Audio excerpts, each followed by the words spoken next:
Hello friends, myself Dr. Shivali, founder and consultant She-Cares Women Health Mohali।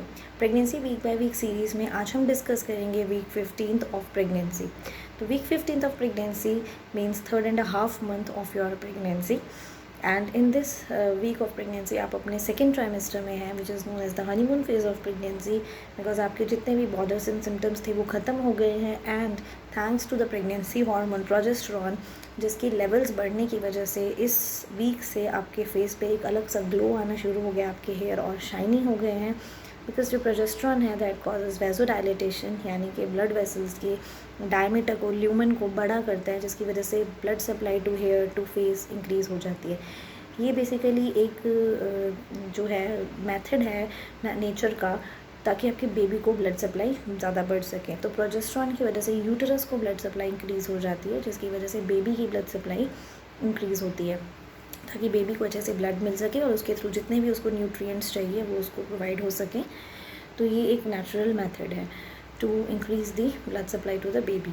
And क्योंकि progesterone hormone के vasodilatation करने से, blood vessels को, रक्त कोशिकाओं को डायलेट करने से, उनका डायमीटर बढ़ाने से बेबी को ब्लड सप्लाई में ज़्यादा मिल रही है। तो डायमीटर इंक्रीज़ होने की वजह से जो आपका बीपी है वो नीचे गिरना शुरू हो जाता है। तो जो आपकी बीपी है इस टाइम पे अगर फॉल होता है तो आपको ज़्यादा वरी नहीं करना है, because it is actually a good thing.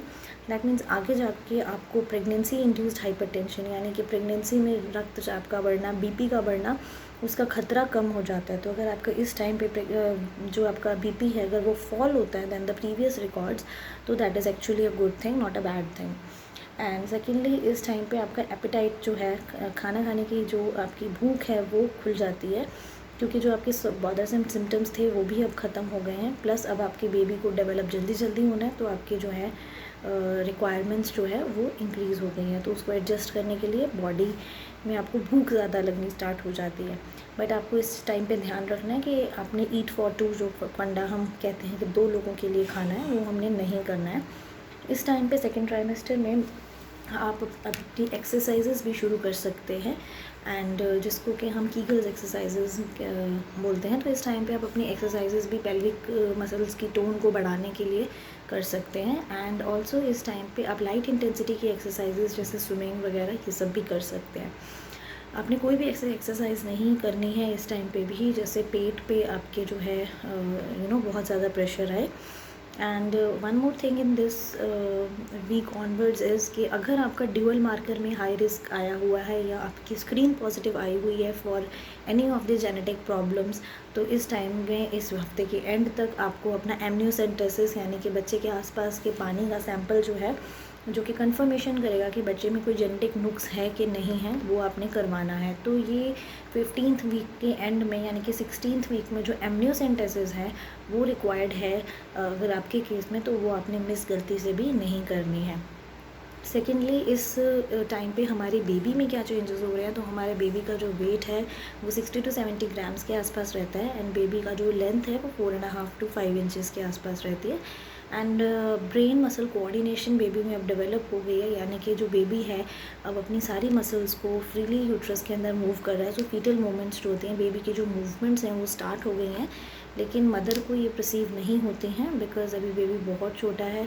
जैसे जैसे वेट बढ़ेगा आगे जाके 18, 19, 20th वीक पे आपको जाके ये मूवमेंट्स जो हैं वो और क्लियर होनी शुरू हो जाएंगी, पता चलनी शुरू हो जाएंगी खुद से।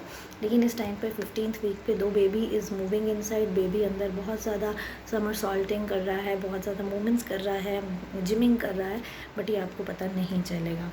एंड इस टाइम पे आपने अपने आयरन कैल्शियम के सप्लीमेंट्स लेते रहना है, अपनी जो है डाइट एडिक्वेट रखनी है, लेकिन आपने ईट फॉर टू जो मैंने बताया कि 2 लोगों के लिए खाना है, ओवर ईट नहीं करना है। एंड इसमें ओवर ईटिंग की वजह से भी, प्लस आपके यूट्रस के साइज़ को इंक्रीज़ होने की वजह से भी इस हफ्ते से आपको हो सकता है कि कॉन्स्टिपेशन की प्रॉब्लम रहे, ब्लोटिंग की प्रॉब्लम रहे, तो एंड एसिडिटी बहुत ज़्यादा हो, बिकॉज यूट्रस का साइज़ इस समय इंक्रीज़ हो रहा है। तो उसके लिए हमें अवॉइड करनी है कोई भी ऐसी चीज़ें जिससे गैस ज़्यादा बनती है, जैसे कि रात को चने खाना, राजमा, ये सब आपने हैवी जो हैं चीज़ें इन रात में अवॉइड करनी है। प्लस आपने थोड़ी सी माइल्ड इंटेंसिटी की एक्सरसाइजेस भी करनी है ताकि खाना डाइजेस्ट हो जाए।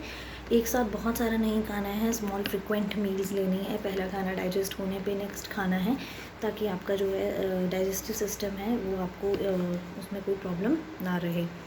एंड स्लीपिंग का जो पैटर्न है, अब आपका जो स्लीप का जो स्टाइल है वो आपको बदलना है। You have to lie on your side, preferably on your left side.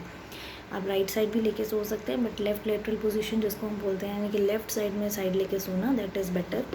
इसका एक रीज़न रहता है कि हमारा जो एओर्टा है, which is the main blood vessel, जो मेन रक्त कोशिका है, which is supplying the blood to entire body, वो बेसिकली बढ़ते हुए यूट्रस के साइज से कंप्रेस होती है अगर आप सीधा सोते हैं, मतलब पीठ के बल पे सोते हैं।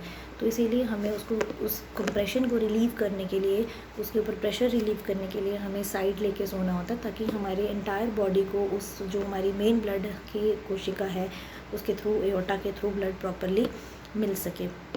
सेकेंडली, अगर आपका जो बीपी है इस वीक से थोड़ा सा कम होना शुरू हो जाएगा through out second trimester, and उसका रीज़न है कि आपकी रक्त कोशिकाओं की जो डायमीटर है वो इंक्रीज़ हो रही है, तो बीपी गिरेगा ही गिरेगा।